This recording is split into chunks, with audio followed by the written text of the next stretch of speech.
शिवरात्रि व्रत की कथा। बहुत समय पहले की बात है। एक शिकारी निरपराध जीवों को मारकर अपने परिवार का पालन पोषण करता था। एक बार पूरे जंगल में घूमने के बाद भी जब उसे कोई शिकार न मिला तो वह एक तालाब के पास गया। वहां पहुंचकर वह बेल वृक्ष पर चढ़कर बैठ गया और अनजाने में बेलपत्र तोड़कर बेल वृक्ष के नीचे स्थापित शिवलिंग पर डालता रहा। शिकारी का दिन भर भूखे रहने के कारण शिवरात्रि का व्रत हो गया। कुछ रात बीत जाने पर एक गर्भवती हिरनी वहां आई, जिस पर शिकारी की नजर पड़ गई।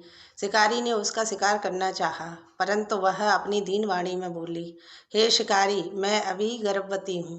प्रसव बेला समीप है। बच्चों को जन्म देने के बाद मैं आ जाऊंगी। शिकारी ने उसकी बात मान ली और थोड़ी रात बीत जाने पर दूसरी हिरनी आई।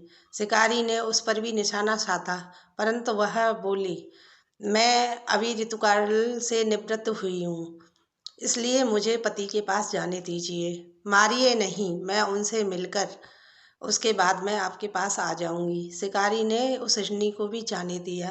रात्रि के तीसरे पहर तीसरी हिरनी अपने बच्चों के साथ तालाब पर पानी पीने आई। शिकारी ने उसे देखकर धनुष तान लिया। तभी वह हिरनी बोली, मैं अपने इन बच्चों को हिरन के पास छोड़ आऊं, तब मुझे मारना। तब शिकारी ने तीसरी हिरनी की भी बात मानकर उसे भी छोड़ दिया।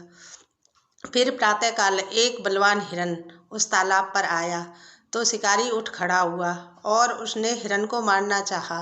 तो वह हिरन बोला, अगर तुमने मुझसे पहले आने वाली तीनों हिरनियों को मार दिया है तो मुझे भी मार दो। यदि उन तीनों को छोड़ दिया है तो मुझे भी छोड़ दो। मैं पहले उन तीनों से मिलकर आ जाऊं, तब तुम मुझे मारना। हिरन की बात सुनकर शिकारी ने हिरन को भी छोड़ दिया। उस दिन भर उपवास करने के बाद रात भर जागरण करने पर शिवलिंग पर बेलपत्र चढ़ाने से उस शिकारी के मन में परिवर्तन आ गया। उसका हृदय परिवर्तित हो गया। इस शिकारी ने निश्चय कर लिया कि वह हिरन के परिवार को लौटने के बाद भी नहीं मारेगा। उधर हिरन ने हिरनियों से मिलने के बाद हिरन के परिवार सहित पास जाकर अपनी सत्यवादिता का प्रमाण दिया। यह देखकर शिकारी की आंखों में आंसू आ गए और वह शिकारी पूर्व किए गए कर्मों के लिए पश्चाताप करने लगा।